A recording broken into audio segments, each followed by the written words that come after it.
Қайырлы күн.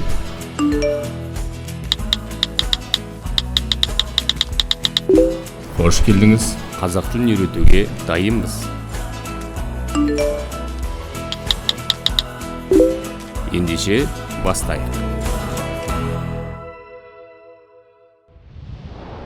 Сәлем достар, кешегі тақырып сіздерге түсінікті болды деген сенімдемін.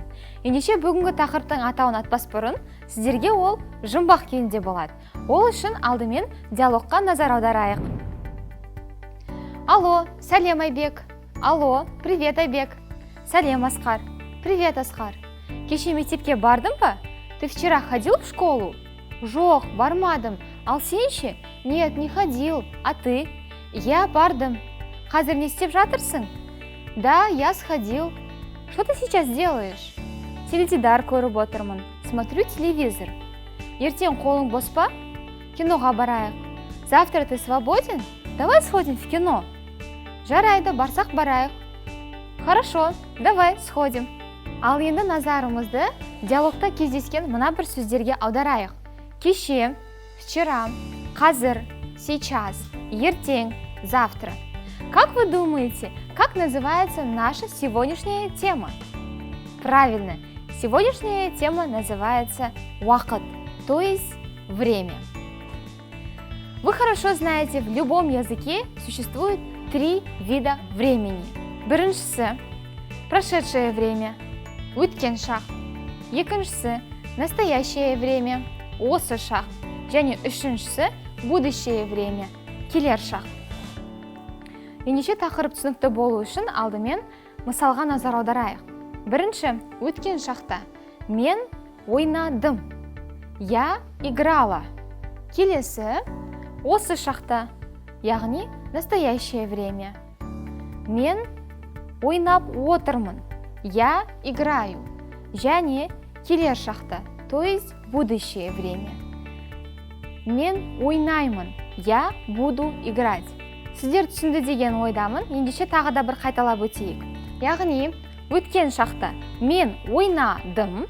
Одан кейінгі осы шақта мен ойнап отырмын. Және де келер шақта мен ойнаймын.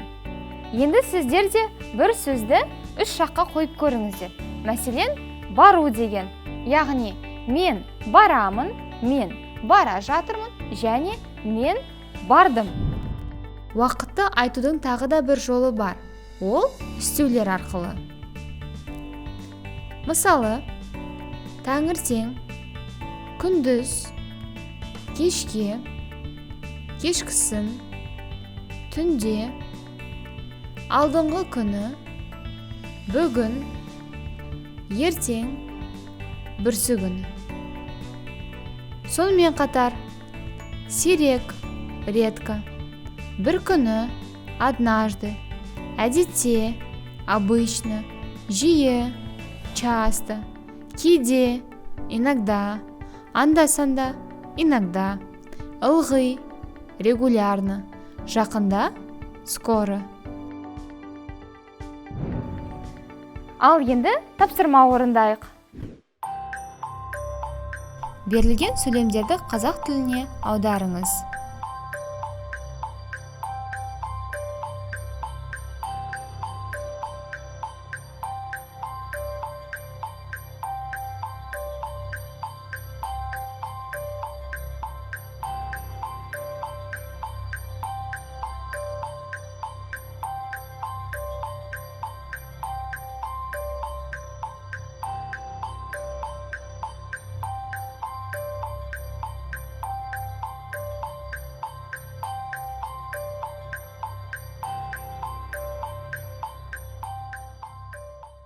Бүгінгі сабағымыз түсінікті болды деген ойдамыз. Қандай да бір сұрақтарыңыз болса, міндетті түрде төменге пікір қалдырыңыздар.